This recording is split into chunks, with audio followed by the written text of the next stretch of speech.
एक और फ्रंटमैन का इंकिशाफ, करोड़ों में भर्तियां कराईं।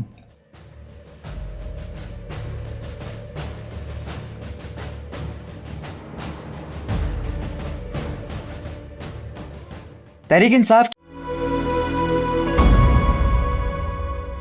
की हुकूमत के इक़्तिदार से जाने के बाद से इसके स्कैंडल सामने आने का सिलसिला जारी है और साबिक वज़ीर आला पंजाब उस्मान बुज़दार के एक और फ्रंटमैन का इंकिशाफ हुआ है, जिसने पंजाब यूनिवर्सिटी में मुबैना तौर पर करोड़ों रुपए लेकर भर्तियां कराईं। निजी टीवी समा के मुताबिक तहरीक इंसाफ के साबिक वज़ीर आला पंजाब उस्मान बुज़दार के एक और फ्रंटमैन का इंकिशाफ हुआ है। मुल्ज़िम फ़याज़ बुज़दार उस्मान बुज़दार का करीबी साथी माना जाता है। हासिल दस्तावेज़ात के मुताबिक उस्मान बुज़दार के करीबी दोस्त फ़याज़ बुज़दार ने पंजाब यूनिवर्सिटी में मनमानियाँ की और मुबैना तौर पर करोड़ों रुपए लेकर पंजाब यूनिवर्सिटी में भर्तियां कराईं। निजी टीवी के मुताबिक दस्तावेज़ात में असातिज़ा का हवाला देते हुए बताया गया कि मुल्ज़िम फ़याज़ बुज़दार के कहने पर असातिज़ा और मुलाज़मीन की नशिस्तों पर भर्तियां की गईं।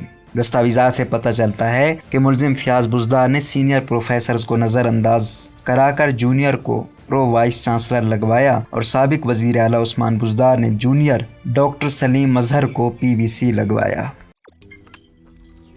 रोज़नामा कुदरत की वीडियो देखने के लिए अभी YouTube चैनल पर सब्सक्राइब करें और बेल आइकन पर भी क्लिक करें।